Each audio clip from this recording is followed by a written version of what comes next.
Hey everyone, this is Dark Quoter, and welcome back to Katawa Shoujo. So last time we spent a little bit of time with the teacher, Mutu, and trying to ask him some advice about how to interact with the other kids. And he roped us into helping out with the school festival thing, I guess. Happens all the time. And then we happened upon this new girl, Rin, who does not have any arms, and she eats with her feet, which is pretty interesting. So, now we are going to help Rin with her festival project, I think. And on the way to that, we ran into the Funky Jive Master nurse dude. You would know what I'm talking about if you can actually hear the soundtrack that's going on. His soundtrack has heavy saxophone and funk vibe type of stuff, so that's what it is. It's kind of a character he is, I guess.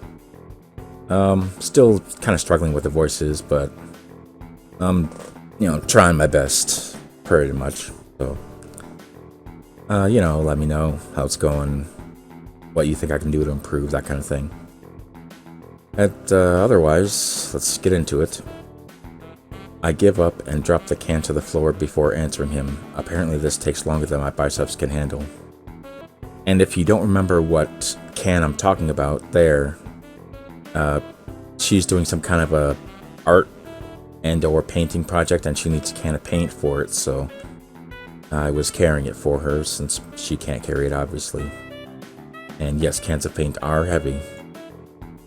I'm about to say something generic as an answer, but then I realize how often I've done that lately. Other people have asked me that too. Teachers and students here, my parents, visitors, nurses, doctors at the hospital. Everyone seems to be concerned about that. It's natural for a hospital, not so much for a school. Except this school. This is a small school, and both the student base and the faculty seem to be very tightly knit. At least that's the feeling I'm getting. And this is not the kind of school that gets transfer students too often. The thought sends shivers up my spine, but I give a generic answer anyway. That's great. Also, one other thing. My sources tell me that you've been at neither the school track nor even the pool. So I'd like to know if you have taken up exercising as I asked. Of course I haven't, but his way of inquiring gives me the feeling that I should have been running my ass off on the track since the very first day. You have people spying on me? Not as such, I just happen to know a few people, but that's not the issue here, so don't try to slip out of it. Well, I was actually just doing some improvised weightlifting as an exercise. I pick up and lift the can up and down a few times like some sad imitation of a bodybuilder, even though it's weighing down my arms painfully. The stupid grin disappears from his face for a second, then comes back like it was never gone. Tsuzuka, would you give us a second? The nurse grabs me by the shoulder without waiting for Rin's permission, which he didn't need in the first place, and drags me aside.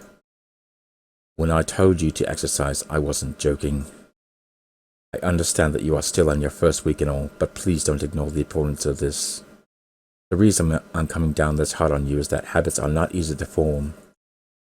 The more you slip and postpone, the harder it'll be. It's the same with everything, like dieting. Can you promise me to be more serious about this from now on? Well, let's see, yes or maybe. I'm just gonna say yes because I think the character should start getting serious about it, because otherwise he'll potentially die. So, since I don't want that kind of ending, I'm gonna say yes. Yeah, I promise. Definitely. He studies me for a moment and then shrugs, smiling again. Okay, that's more like it. If you go to the school track tomorrow morning, you'll meet my spy, who probably has no qualms offering consultation to you if you want to jog a bit. Consultation? Probably the running girl. See you around. He leaves with a wave of his hand and no answer, and I walk to Rin, who has been waiting, idly leaning against the hallway wall and staring at the pale lighting fixtures in the ceiling. Even when I approach, she doesn't move her eyes off them. Are you getting enough medication for your heart thingy? Were you listening? It comes out more accusatory than I intended, accidentally lashing out on her. But even so, I don't really want to start talking about it. I just met her. I don't know her. It's not her business. The nurse seems to be happily ignorant about confidentiality too, talking about that kind of thing in public. But it's not Rin's fault, is it? I look up at her, suddenly feeling a bit guilty, but Rin is just staring past my shoulder quizzically, her head tilted like a bird's. Sigh. I don't know why this is so hard for me. Feels like there's some inexplicable lock that prevents me from being more upfront about this. Yeah, they're for my heart. Will they make you better? No, not really. They just make me a little less worse. Rin keeps looking at me for a while longer, and she neither says anything further, nor displays any kind of emotion I could discern. I'm thankful that she doesn't. I still think I'm not quite used to all this. At the hospital it was easy, but I still haven't sorted my feelings about having to live a normal life with this disability. We leave the main building and Rin leads us onwards toward the dorm. We stop at a small patch of greenery in front of the dorm building. The dorm is built on a slightly elevated ground with a wall and a few trees that everyone has to circle around every time they come or go. It's probably the only inconvenient design in the school. The entire wall, made of the same kind of bricks as the building itself, has been covered with some sort of a painting. Most of it is still mere sketches, quick lines drawn with black and white against the gray plastering that covers almost the entire length of the wall, but some places look a bit more finished. Yeah, I think I do see a little bit of a drawing there. There are human faces and legs and hands. I can't quite say what the painting as a whole might portray. Stacks of what seem to be paint cans are arranged in piles on the ground, beside the wall. See? The left side is hardly off the ground yet. It's because I couldn't get in the mood yesterday, so I gave up and went to meditate instead. Then it was suddenly morning. I have to work on it, but the guys from art class are helping with the negative spaces and base surfaces whenever, which is a problem. It's easier to paint big areas if there are a lot of people with hands. The reach is better, and it's faster too. She goes on a tangent of a tangent, waving a little with her arm, or whatever of it there actually is, to demonstrate even though I got the point already. The white cotton of her sleeve flaps around, and it makes me think it could look sadder than it does. But it makes me feel out of place, like almost every tangible reminder of the student base's special properties has in the past few days. This girl doesn't notice my dreary feelings, of course, or the fact that she lost me a while ago already, and just keeps on blabbering. So that's why I'm trying to figure out if there's something I need to figure out, and then figure that out before it's too late and all hope is lost. Why would the hope be lost? Because paint has to be painted, and then it has to dry, and then it has to be painted over with another kind of paint. It takes time. He finally stops, apparently thinking she made some kind of a statement that makes sense. I think it's best to start from the top. So, this is your project? You did this? Yes. Yes. All of it? Yes. Nice. But I stumble with my words, suddenly feeling like I've walked straight into the minefield of political incorrectness. It's okay, you can say it. I probably won't get mad. I blush really hard. I don't really know what would be the right thing to say, if any.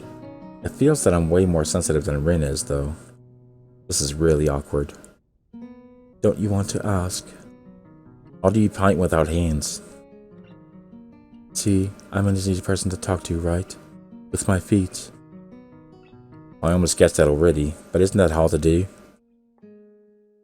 You're good at guessing. Anyway, I don't think it is, but maybe I'm used to it by now. I can't get my mind around the fact that she could be an artist, but seeing how adept she was at using her feet to eat, I figure painting might not be a problem either. Neither of us has anything more to add to the subject. The afternoon light works pretty well. I was afraid it would look too flat, but it's not like that after all. I think it's actually pretty interesting. I wanted to see what it looks like in dim light. Do you think it's flat? Well, paintings tend to be flat. Not like that flat, you know, flat. Like some people are.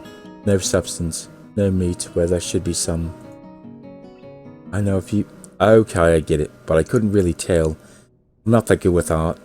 I can't name many artists or artistic terms, so I don't really have anything to say. Rin shrugs her shoulders at that, saying, "Suit yourself," without saying it, and looks up at the sky as if trying to look for something up there. I didn't think I'd get any actual work done, but if you give me a hand with the paints, I could do a little before it's too dark. I wanted to get a halogen lamp like the ones they have at the sports track, but there aren't any. Rin sure is quick to recruit my help, as was Shizune. It really makes me feel that the festival is such a big project that every pair of hands is needed. Why not? Not really sure if I can be any help though. It's just mixing some paints. You can do that. Probably. You have motor control problems, like, you know, those people who have some. Cerebral palsy, maybe. Not that I know of. I get it. Art thingy has nothing to do with that. He gives me a sly look for no reason. No, it doesn't. Let's do it then. Still trying to find a good voice for her. I know that she's supposed to have like a flat monotone type of voice. I imagine she's meant to be like a Dandere or Kudere type, and I do like that type actually, but still the whole voice thing is kind of difficult for me to try to do, especially more or less on demand. Anyway, so she sits on an empty wooden box and very naturally picks up a wide brush between the toes of her bare right foot. I open a few of the cans and pour some of the contents into shallow bowls for mixing. The thick paints flow lazily from the can to the bowl, like syrup. I mix them, creating funny, hypnotic-looking swirl patterns that melt quickly into each other to form a new monotone hue.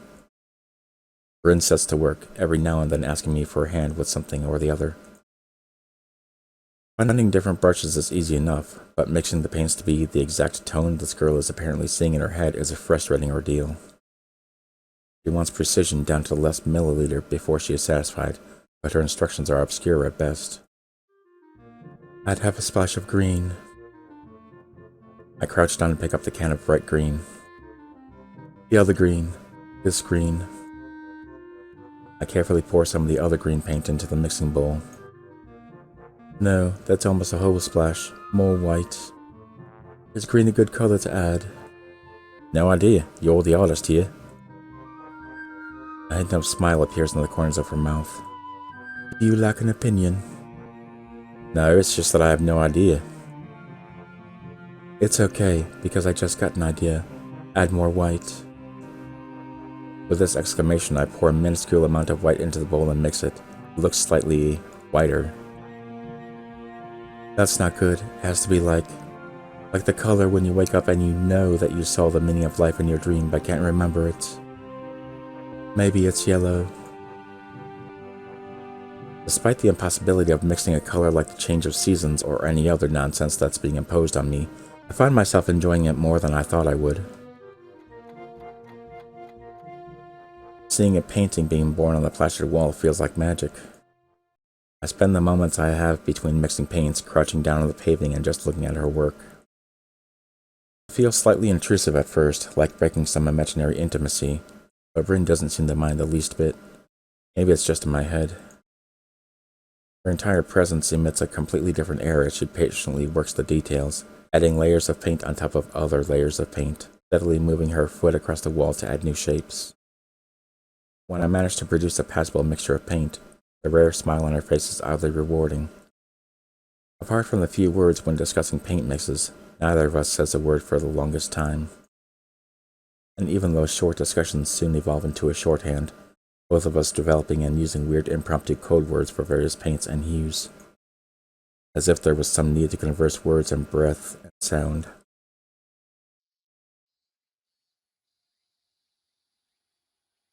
We stay there late into the evening, until it becomes too dark to paint properly.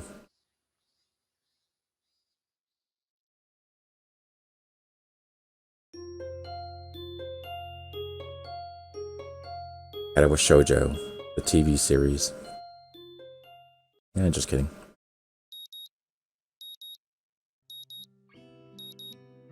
The sound of an alarm pulls me out of a fitful slumber and into the unpleasant state of wakefulness. I look over and see Ren sleeping next to me, her eyes closed for once, her breath minimal. I try to shove a pillow on top of her head, but she fights it off. I linger under the blanket for a few minutes, gathering energy to rise up while making excuses as for why I already haven't. Honestly, I wouldn't mind staying here all day. School is surprisingly exhausting after a long pause, and the culture shock still is not faded, I think. Still, despite getting an impression that skipping class is easy here, I don't think they are going to let me get away that easily. And the nurse is bound to keep breathing down my neck with the talk of exercising as well. Thanks to my condition, I was exempted from taking part in gym classes at Yamaku, so I didn't get issued with a gym outfit. I'd ordered something to cover such a contingency, but wearing my old soccer clothes is kind of nostalgic. I can't use them for that anymore, so maybe they can get a new life this way, a bit like me. After all, if I'm going to start taking care of myself, I can't afford to slack around. I'll start from the basics. Basics which include keeping the rest of my body in shape along with what little I can do to strengthen my heart. Maybe then I can go back to something approaching a normal life, or at least something where I'm less likely to fall over dead at any minute. That would be good. I'm surprised to discover that I'm not the only one present at the track. Oh look, Chell is here too. Hi, Chell. Not just that, but it's a face I've seen before. I know, it's Chell. The prosthetic-legged girl who bowled me over in the hallway yesterday is running on the track lithely, like a half-mechanical gazelle. What was her name again? It was a short one, but I can't remember. Could be Emi. She seems to be running laps at a somewhat easy lope, her prosthetic legs clacking rhythmically on the hard track surface. I wonder what reason she has for running this early in the morning. Maybe it's something akin to mine, and the nurse is oppressing the poor girl to jog just like he is oppressing me. I certainly wouldn't be here if it weren't for my health, and it's prompting for me to do so. And even with things being like they are, it's only because I wanted to get out of the way early. The fact that I would be less likely to encounter someone who would witness my pitiful attempts to get in shape was merely a happy accident. I'd leave, but it seems that my former assailant noticed me on her last lap. She waves at me cheerfully and jogs over. Twin-Tails Girl. Really, that's the name you're going with? You really can't remember her name, even though she ran you over yesterday. Good morning. Your name is Hisao, right? She grins, seemingly pleased that she remembered my name. And I was also pleased that I remembered her name, Emi. You may not remember me. Emi? I knocked you over in the hall yesterday. How could I forget such a blunt introduction? Emi has a decency to look vaguely apologetic for a moment before giggling. Yeah, sorry about that, again. Well, so long as you don't make a habit of it, I suppose I'll be fine. Great. I'm not sure she realized I was joking. So the spy consultant the nurse was talking about, is that actually you? That's right. Oh.